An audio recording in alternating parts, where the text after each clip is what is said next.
Hey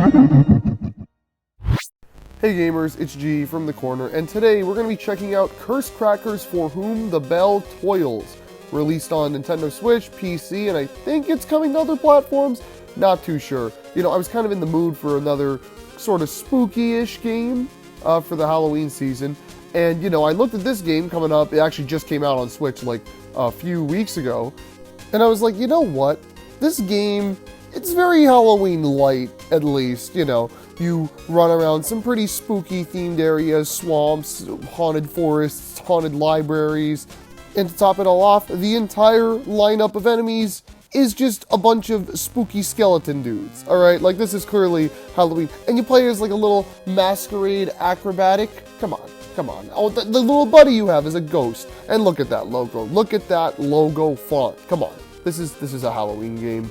Sorry guys, I don't make the rules except for this time, in which I do. This is a Halloween game, certified Halloween game.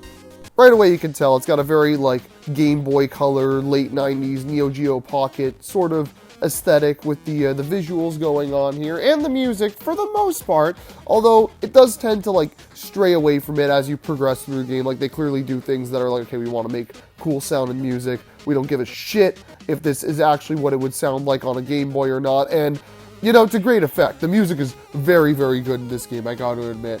But yeah, no, the basic gameplay, it's a 2D platformer, linear level based 2D platformer with a lot of speed. You can move like crazy fast in this game, alright? You start running, you have a bunch of tricks and shit you can do to kind of get around levels faster. You can crawl all on the floor, but if you like run into a crouch, you do like a slide, and then if you jump out of the slide, you do like a crazy leap forward, which, you know, funnily enough, I'm actually working on a little tech demo for a game design class that has a similar mechanic about hitting the ground with momentum and, you know, releasing. It's very, you know, it's a very fun mechanic. Obviously, I can see why they would want to use it. You have a crouching high jump where the little character does a pose after performing it successfully. It's very, very adorable. Adding to the excellence of mechanics, though, is your little partner character, Chime. You see, you can, like, jump on enemies' heads, but you have nothing to defeat enemies that are in front or behind you, as well as interact with objects. So what Chime does, basically by pressing the Y button, you can throw Chime in any of, like, 8 directions, and Chime does just that, attack enemies. If there's 2 walls in the way, Chime will just keep bouncing back and forth until you call it back with the X button. You can also throw Chime downwards and bounce on it to get a bit of a boost. So, you know, maybe do a crouching jump and then throw Chime down. You get a huge, so much verticality. It's great stuff, honestly. It's a really fun companion-based mechanic. I've seen tons of platformers, mostly 3D ones, where, you know, it's like, hey, here's Mario Sunshine and the Flood. Here's Banjo and Kazooie. You know, base character, but secondary character or object that contributes to all the mechanics, and this is another great one. Like, literally, like, it's just, honestly, it's so much fun just throwing this thing around and just, you know, seeing what's gonna happen, what you can do to get through the levels faster, you know? There's these mechanics that they also kind of tie it into. There'll be these holes in the walls where if you, like, chuck the ball dude into it, then certain platforms will activate and some will deactivate. You have to call it back in time to, like, jump off of an activated one onto a deactivated one. It's really great stuff. It's really, really great, well put together stuff. The game also has quite a bit of content. It's 20 bucks Canadian. I think it goes for about 15 US.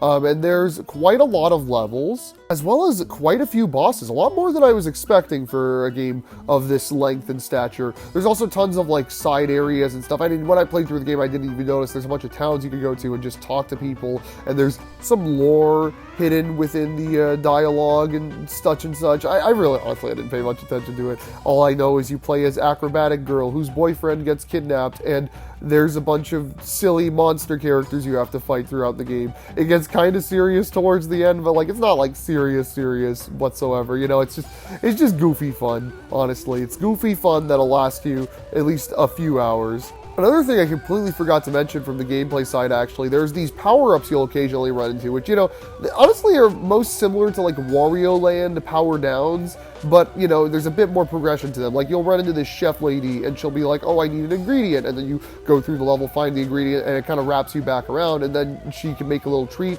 that lets you do a thing. But, I mean, I don't know if I didn't play the game enough. Most of them only showed up, like, once for, like, 5 seconds each. Like, one level, really fun and challenging level, but at the end, you get this, like, invisibility potion or whatever, and it kind of lets you just walk over spikes or walk through semi-solid platforms, and it's just like, it's literally just like a 5-second segment where you just walk past some enemies and then the level's over.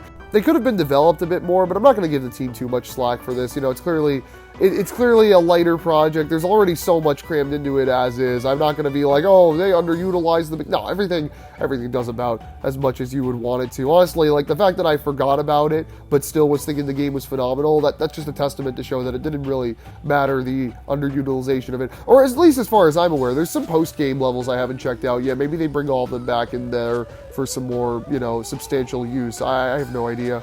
But yeah, if you can't tell by now, Curse Crackers is a very, very fun 2D platformer. I highly recommend it if you got the money to spend and you're looking for a little cheap 2D platformer with like a little bit of Halloween-ness in it. You know, great stuff, honestly. I really want to see what these guys are going to do next, you know? Perhaps another seasonal 2D platformer, or maybe something different. I don't really, not going to judge. Down to see what they're working on, though. Very good stuff. Last note, the title is like Curse Crackers for Whom the Belle Toils. Like, the main character's name is Belle, and like, it's clearly the same name as like that Game Boy game about the Prince Frog, whatever the game's called, from Frog for Whom the Belle Tolls, but it's Toils instead of Tolls, or maybe it was always Toils. I don't really get the I mean, it's like a Game Boy style game, but I don't really get the reference. Whatever, it's fine, doesn't matter. Yeah, highly recommend this game though. But yeah, that's gonna do it for today. Keep yourselves cornered for some more spooky, or maybe not spooky. I don't know, this wasn't really that spooky, but it was Halloween enough. Halloween enough. Just keep yourselves cornered for more gaming coverage. Be sure to subscribe, such and such. You know the usual. Catch you guys on the next one. Later.